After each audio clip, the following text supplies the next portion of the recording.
Chers téléspectateurs, fidèles abonnés, bienvenue. Bienvenue ici à Bametra Cameroun. Je suis le docteur Jouya.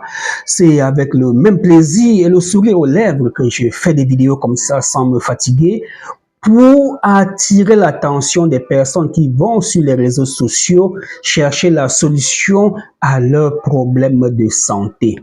Allez-y chercher une astuce pour faire ci, pour faire ça, c'est bien. À la maison, c'est bien. Mais en ce qui concerne la santé, méfiez-vous. La plupart des personnes qui viennent sur les réseaux sociaux, c'est pour faire quoi?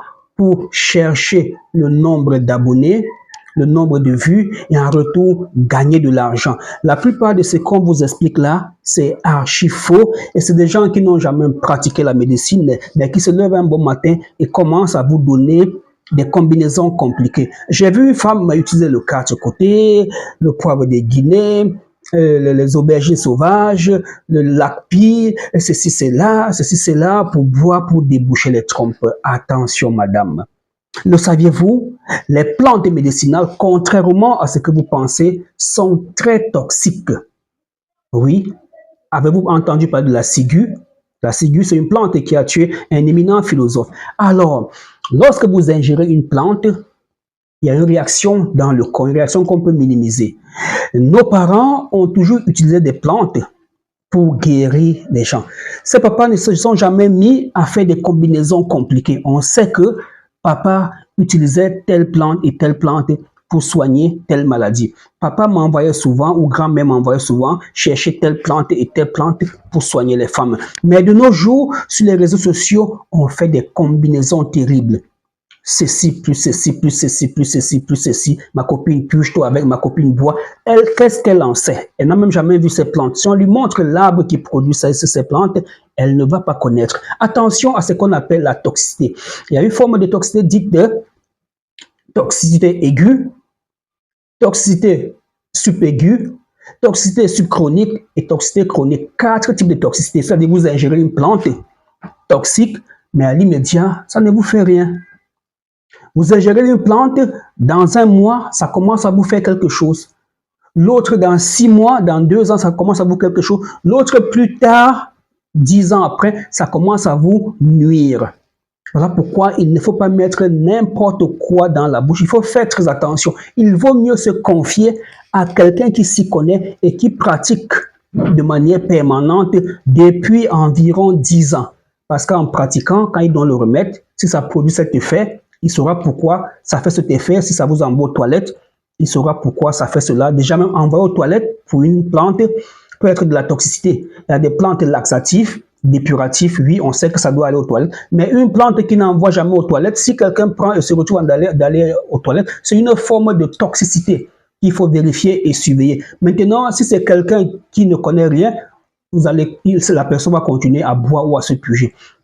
Si c'est une décoction que vous avez fait vous-même à la maison chez vous, vous ne saurez pas exactement ce que ça signifie. Il y a des personnes qui disent « Ah, docteur, la décoction là me faisait du bien, ça me faisait uriner beaucoup. » Oui, vous êtes en train de vous déshydrater. Alors, mesdames et messieurs, faites très attention. Et même quand vous avez préparé une décoction, encore qu'il faut savoir ce qu'on appelle une décoction, une infusion, alors les techniques de préparation varient en fonction de ce qu'on recherche.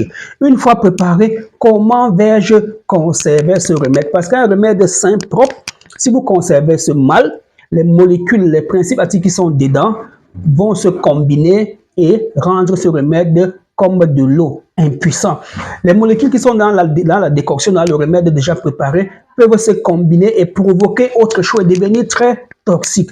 Alors, vous blaguez trop avec les plantes médicinales, chacun se passe pour un docteur. Non, nous on a fait des cours de phytothérapie, on a fait des études sur les rats de laboratoire, on a vu comment à des doses élevées, les rats se comportaient. Ce n'était pas forcément à la mort, il y avait des bourdements d'oreilles, les poils des rats qui quittaient. Alors, il faut faire attention, nous ne venons pas ici vous raconter n'importe quoi.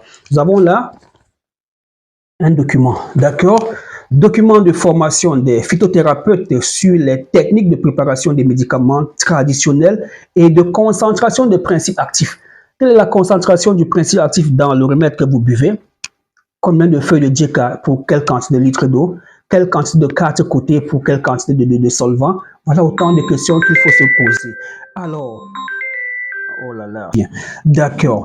Méthode d'étude des toxicités des remèdes traditionnels, utilisation et la fabrication des conservateurs naturels. D'accord? Utilisation et fabrication des conservateurs naturels. Qu'est-ce qu'on met dans la plante pour conserver? Parce que si on ne met pas un conservateur, ça va se détériorer. Docteur, le premier remède là m'aidait beaucoup, mais celui-ci là, je ne comprends plus rien. Deuxièmement, qu'est-ce qu'on dit? Technique de détermination des doses des médicaments et technique de description des plantes sur le terrain. Donc, comment est-ce qu'on quantifie la dose à prendre? Quand on dit un verre, il s'agit d'un verre de 300 ml ou bien de 200 ml. Et comment identifier la plante sur le terrain? Oui, c'est très important d'identifier la plante parce que les plantes se ressemblent beaucoup. Je vous ai montré deux rhizomes. Un du gingembre, ginger, et l'autre, ce n'est que c'est une fleur, mais les rhizomes sont identiques. Et certains petits malins prennent les racines de la fleur et découpent et mélangent avec les racines du gingembre pour faire des grandes quantités. Maintenant, si vous êtes un connaisseur, lorsque vous léchez, vous allez sentir le parfum du racine qui vient de la fleur. Alors, mesdames et messieurs, je suis le docteur Joya. Vous avez un souci de santé, vous voulez vous soigner avec les plantes médicinales. Ne me demandez pas de vous donner des recettes. Non, écrivez-moi pour me poser votre problème de santé. En retour, je vais proposer mon protocole thérapeutique que j'utilise, que j'ai amélioré et qu'aujourd'hui, par la grâce de Dieu, ça fait des merveilles. À bientôt.